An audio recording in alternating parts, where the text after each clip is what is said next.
So after that, we'll want to handle this box build and the fill coming in and then the content being revealed.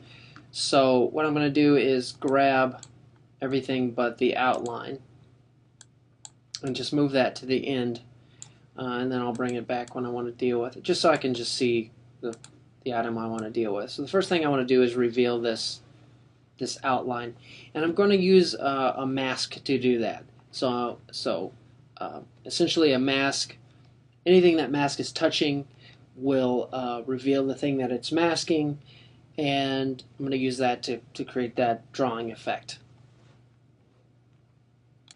So now I'm going to draw a mask, and I'm going to need a new layer to do that, so I'm going to create a new layer above the outline layer and name this mask. And I'm just going to draw a square. I like to use a crazy color when I create a mask, just so I can tell the difference between, say, a mask and some content. So I'm just going to draw a big rectangle over everything. And looks like I have outline there, which I won't need, so I'm going to get rid of that. So I've got this rectangle covering everything. To get that drawing effect, I'm going to put an angle. So I'm just going to use my white arrow tool and just extend that point. So I'm clicking that point and pressing the arrow key just to create an angle. So if you think about it, when this gets animated over that line, and anything that mask touches will reveal, you can see that that angle will start to let this part of the line appear, and it kind of looks like it's drawing itself. So the trick is that little slice. So I want to animate this, so it has to be a movie clip or a symbol, so I'm going to say F8. I'm going to turn this into a graphic and name this box mask. Say OK. Now I want to tween that in. So I want this to start tweening in at about frame 6.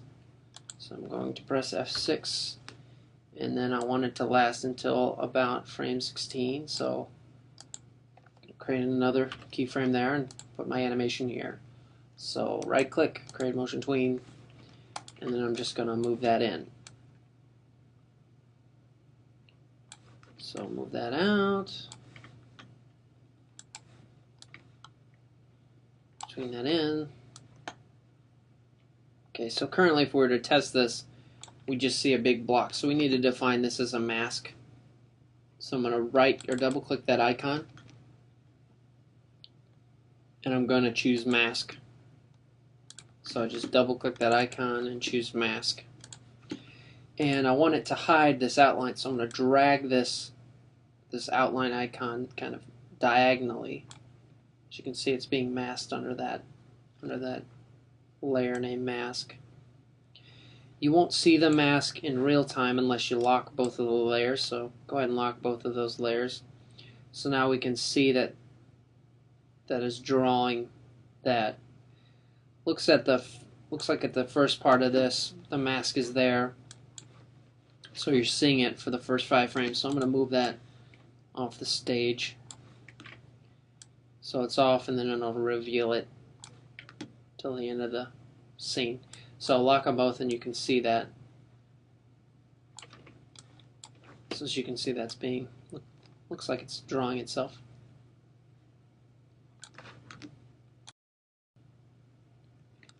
Alright, so now that our outline is being drawn, I want to go ahead and animate the fill blinking in. So I want that fill to start coming in at frame 22, so I'm going to grab that keyframe that I moved to frame 22. Just click and let go and drag. There it is. And I want it to last till frame 27, so frame 28, I'm going to press F6. Alright, at this point I just want this to fade in. So motion tween. I'm sure you can handle it by now.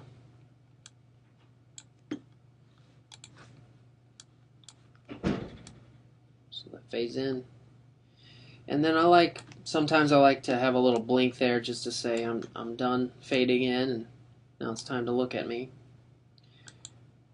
So let's go ahead and put another keyframe on frame 24, and then just take that alpha down there.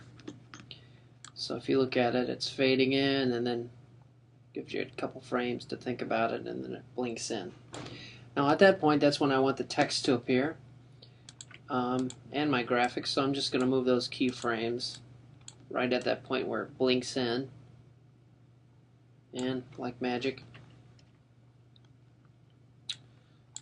the content appears. So let's take a look at that. Alright, so that's it in a nutshell. Now that you kind of got your handle on orchestrating these things, I want you to take a look at Section 2 and Section 3 and see what kind of interesting ways you can bring those in. So I want to see a different treatment for Section 2 and then a different treatment for Section 3. So use what we talked about in the home section in Section 1 to develop your own ideas for Section 2 and Section 3. And then you're done. So good luck.